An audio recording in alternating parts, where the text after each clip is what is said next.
نن درته د یو سوالګرې ښځې په اړه جالبه کیسه لرم.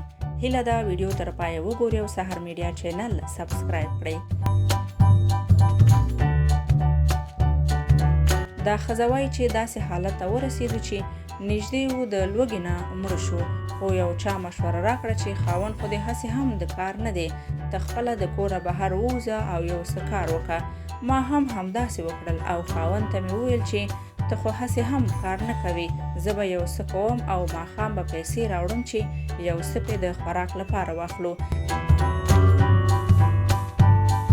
دا ښځه وایي چې د کوره ووتم، نور څه کار پیدا نه شو، نو په سوال مې شروع وکړه او خلکو به راته ښه پیسې هم راکولې. پیسې به مې ماښام خاوند ته ورکولې، هغه به د کور ضرورتونه پرې پوره کول. روزمره به بازار ته تلم او پیسې به مې ګټلې.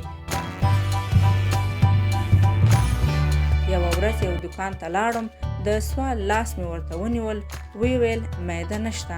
ما ویل خیر دی وګوره یو څه راکړه. هغې وویل دلته خو نشته، خو خبره ګودام ته ځي هلته به وي او هلته به یې درکړم. ما هم ورسره ومنله او ګودام ته لاړو. ګودام کې یې نور ملګري هم وو او ټولو را سره په زوره بد سلوک وکړ او زما عزت یې د خاورو سره خاورې کړو.